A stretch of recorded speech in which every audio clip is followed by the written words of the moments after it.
in this lesson, we'll set up our arm follow switch. We know how to do this process already because that's going to be just like what we've done with the chest. Only what we'll be doing is allowing them to follow the chest, or if we'd like to have them follow the hat, or if we just want them to just to have the most control out of the arms, we'll want them to follow the world. So in order to set that up, we're going to need individual groups for both arms. So we have one for the right as well as for the left. So let's go ahead and just work on the left for now, and then we can apply what we do to the right afterwards. So we'll select the arm. You can even find it. There it is. Hitting F in our outliner. We'll hit Control G to group it. Give it a name. We'll call you GRP underscore CC underscore L underscore arm 01. We're going to want its pivot, or what I usually like to do again, just put the pivot where the pivot of the arm is, just a preference of mine. Okay, now that that's there, we are ready to work on our connections. So that's going to be first the chest, then the hat, making sure we select the hat control, followed by the group for our arm. So we'll control click and grab that group. Oh, actually, I'm going to undo that. We do want to grab the world, then that group. There we are. Now with all of those selected, we'll do a parent constraint. Okay, so from here, we select our arm, and we also can go ahead and select the right arm just to apply our attributes. Okay, with them selected, we go to modify, add attribute. We can call the first one the driver, make it displayable and hit add. Our next, we'll want it to be an enum, and we'll give it a name of follow. We'll scroll down. The first thing it'll follow is going to be the chest. The next, we have decided for it to follow the hat. Hit enter, and it may not look like we have any other options, but we can just click in this blank space underneath and insert world there. Okay, so there it is, chest, hat, world. Alright, so now that that's done, we go right back to focusing on our left arm, and we'll need our set driven key. So with it selected, we'll load it up, select follow, and now we need to get to our parent constraint, load up the driven, and select now our three objects. We selected the chest first, so let's go ahead and zero everything else out. We pretty much go in order here, so with all of those zeroed out and with our weights selected, we'll go ahead and, again, making sure chest is selected for our follow, we hit key. Now we can switch chest to hat, go back to our constraint, zero that out, go to 1, and hit key.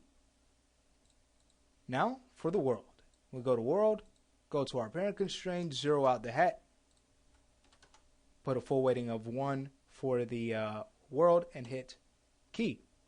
So what does that leave us with? Well, let's try to move the arm by just going to the center of gravity. Okay, it's staying right where we need it to in the world, even if we move the chest, even if we go ahead and move the hat, staying right where we need it to. But let's say we wanted it to follow the hat. Well, what's cool is that let's say if we did an animation where the arm moves over all the way to the hat, even rotates over to the hat. Alright. Now, with it following the hat, notice when we select the hat, it will go ahead and follow along as needed. Okay. So again, this is going to be a better option, constraining the hand to the object that we want it to drive. Great. Now we do need to test out the chest. We'll go ahead and select the chest. And now what we can do is when we rotate the chest, notice how the arm is going to follow. Great. As far as the elbow, I just like to keep it there so we can have the most amount of control for the elbow. Okay, so we'll just leave the elbow as is. We don't need to do any type of setup for it, for that control. So that finishes up the setup of our arms, and we can make its default set to world. Okay, again, so we get the most control out of our arm and start working on our right arm now. So of course, with it selected, we hit Control G to group it and find its group, move it over to the wrist, hold V, snap, insert. We can give it a name. That's going to be grp underscore cc underscore arm underscore, or excuse me, r underscore arm 01. There we are. And we set up our constraints from here. So that's going to be our chest. We'll have that selected. We then select our hat. And we don't want to forget our world. And then control click the group. From there we go to constrain and do another parent constraint. There's our weights. So of course we bring back our set driven key. There we are. Load it as the driver, select follow. Now we need to go ahead and select the group's parent constraint for the driven. Select the weights. Zero out everything excluding the chest since we did that first. And check our follow. Hit key. Switch this to hat. Go back to the parent constraint. Turn it off for the chest. Turn it on for the hat. Hit key. Go to the arm. Go to the world. Go to the parent constraint. Zero that out. Go to the world. And hit key. Great. So now we can close that out. Let's test everything out. Okay, we go to our upper body. Let's see. Are you moving? Are you moving along with it? No. Just like you shouldn't. We go to our chest. Are you moving along? Nope, not at all. Okay, how about the hat? Are you moving? Are you influencing the hands? No, it's not. Great. What happens if we go to our chest or go back to the arm and switch that to hat? We could just go to the hat from here and move that. Great. So it's moving just as we need it to. Go to the chest. Move the chest around. We can rotate it. Great. Excellent. So there is the follow of our arm.